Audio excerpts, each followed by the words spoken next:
VW T5, Transporter T6. It doesn't really matter what vehicle you've actually got, but this is a video that I suddenly decided to make because over here we just changed from the winter tires to the summer tires, and of course everyone's starting to get ready to go away on holiday or camping or whatever.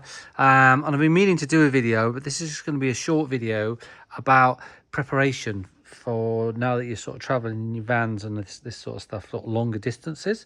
So this one is just purely about your wheels and your tires.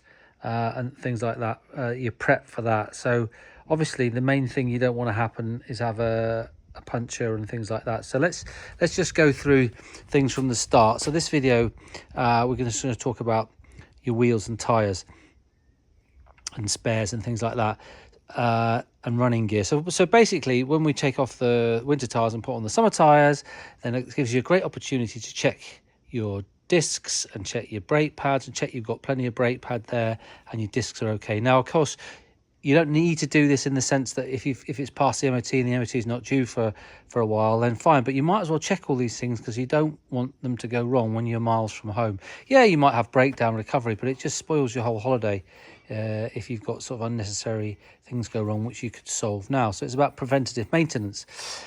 So when you so what I would suggest is take each wheel off, take each corner off, take the wheel off, check your discs, check your pads, and check all the brake pipes around there. Make sure it's not all corroded or damaged, or the rubbers have not been worn or anything like that. And then when you put the wheel back on, obviously check your tires, make sure they're all right.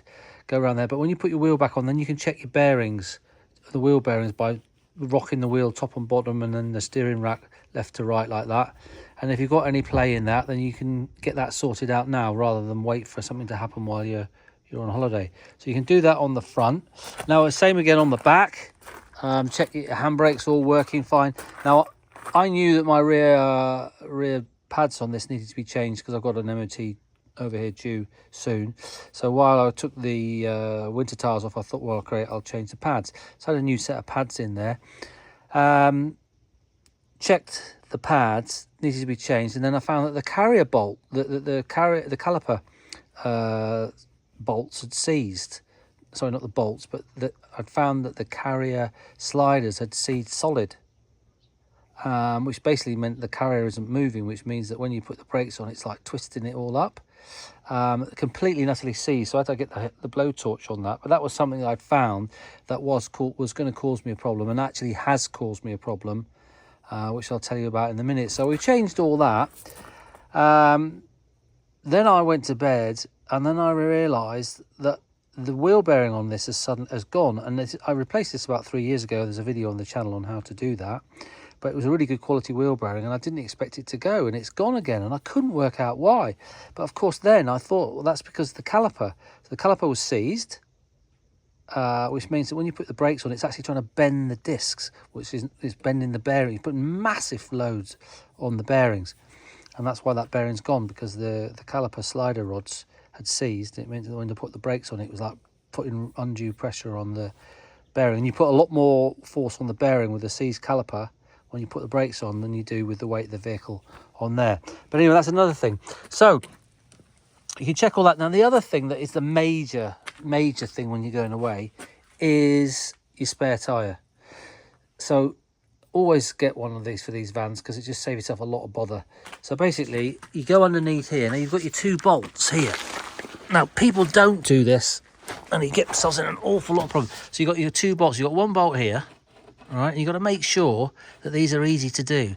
So they won't be, because they'll all be rusted up or whatever. So you need to get them all undone, because you don't want to be trying to do this at the side of a motorway. So you make sure they're all greased, and you take them off and grease them all up so that they go all in nicely, so that you're not struggling with that when you've got a flat tyre somewhere. Okay, and then you take out your spare tyre, which I've got here. Take out your spare rim, which I've got here. And make sure that, one, that it's rideable, but it's safe to ride, that it's all perished, it's got the grip and everything. But also, just make sure that it's pumped up. There's going to be a lot of people that have, got a spare tyre, taken it out only to find out it's flat or something, or it's got a leak. Now I just protect this from all the salt, so I just give it a spray of, it's actually under sealer. So I just spray that on that side on that side there, just so that's all protected, because there's an awful lot of salt over here which gets underneath. So now I know that's safe in the sense that the tyre's good, it's onto the right pressure, and I can put all that back, and I know those bolts are good. Now I'll give you an example. And we were coming out of coming from the UK back into Europe, and it was in Belgium. There was just loads of vehicles. It was dusk, and there's loads of vehicles that are broken down side of the road, and we got a puncture on the motorway. It was just starting to rain, it was dusk, it was really, really dangerous.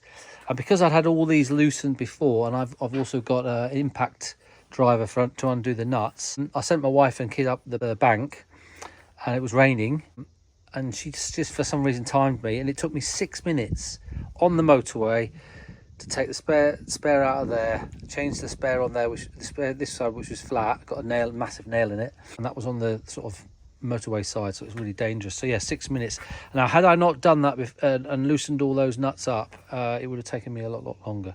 So make sure you've got that checked, that you can get it all off and it's all flat, it's all pumped up and everything's good.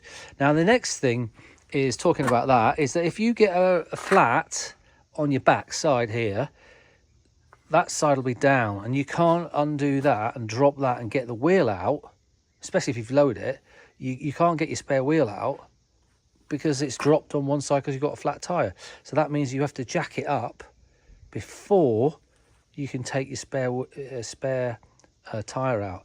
So that's just something to think about there, because we got caught because I parked to get away from the motorway a little bit. I parked on the sort of hard shoulder bit down the bank, but that meant that was so low I couldn't even get that out even with the jack. So yeah, so just remember that. And the other thing is the jack itself.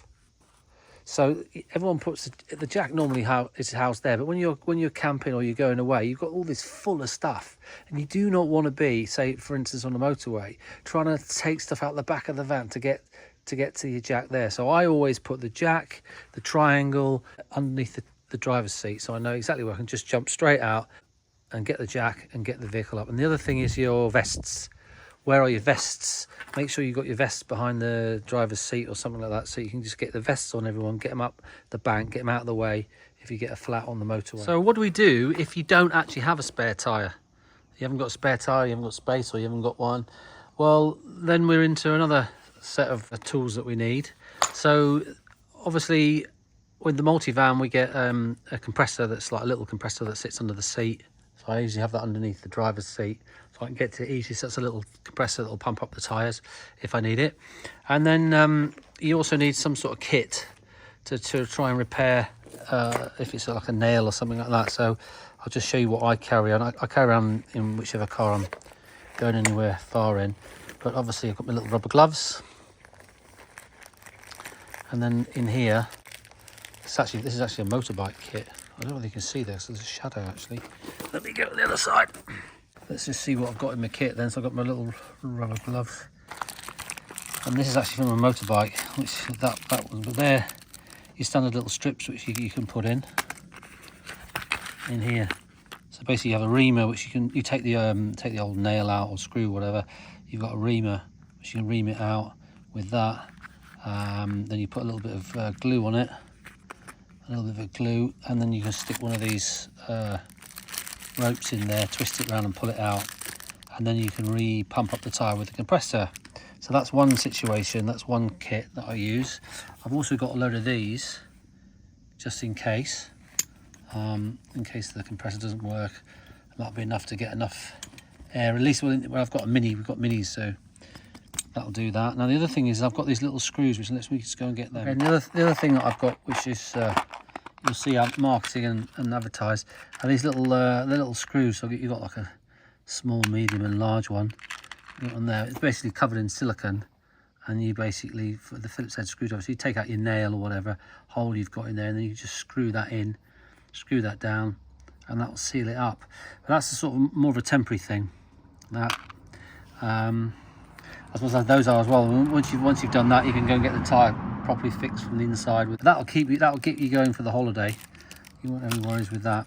So that's basically what I use in case, for instance, I have to fix it. So you have the situation that you're on holiday, you've got a flat tyre, you put your spare on, and then whenever you get into wherever you need to get to, you can take the tyre that's got the puncture in it and try and repair it yourself, which will then put your spare back on again and run around with that one until you decide to, if you need to, go to a garage and get it properly, properly repaired.